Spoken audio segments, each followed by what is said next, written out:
नमस्कार, मुंबई आउटलुकमध्ये आपलं स्वागत आहे। धुळे शहरातील देवपूर येथील श्रीरंग कॉलनीत झालेल्या घरफोडीचा गुन्हा उघडकीस आणण्यात स्थानिक गुन्हे शाखा आणि देवपूर पोलिसांच्या संयुक्त पथकाला मोठे यश आलं आहे।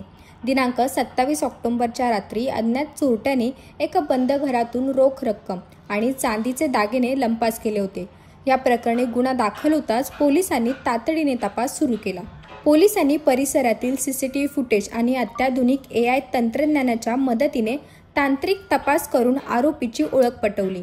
या माहितीच्या आधारे धुळे स्थानिक गुन्हे शाखेने सापळा रचून सराईत गुन्हेगार प्रकाश उर्फ शिवा पावरा वय वर्ष 25 याला मुंबई आग्रा महामार्ग नागाव बारी परिसरातून ताब्यात घेतले।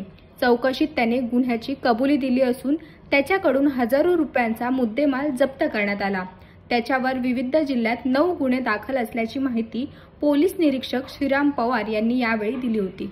दिनांक 26 ऑक्टोबर ते 27 ऑक्टोबर या दरम्यान श्रीरंग कॉलनीतील प्लॉट नंबर 12 येथील एक घर आहे, तेथील फिर्यादीचे दुकान हे बंद असल्याचे बघून पहाटेच्या सुमारास त्या ठिकाणी दुकान घरफोडी झाल्याची कंप्लेंट देवपूर पोलीस स्टेशन येथे दाखल झालेली होती।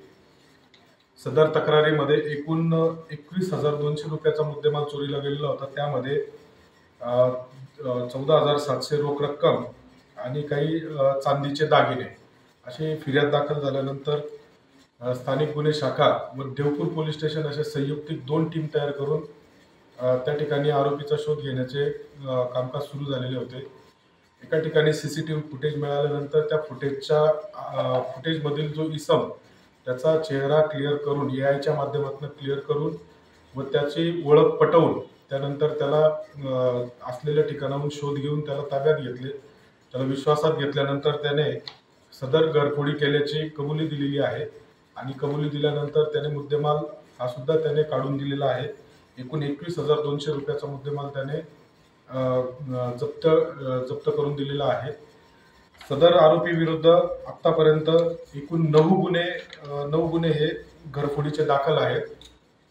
सदर आरोपी प्रकाश उर्फ शिवा विजय पवार वय 25 वर्ष हा तोरणमाळ नंदुरबार जिल्ह्यातील असून त्याच्या विरोधात यापूर्वी सुद्धा शहादा चोपडा धुळे या ठिकाणी घरफोड्यांचे गुन्हे दाखल आहेत।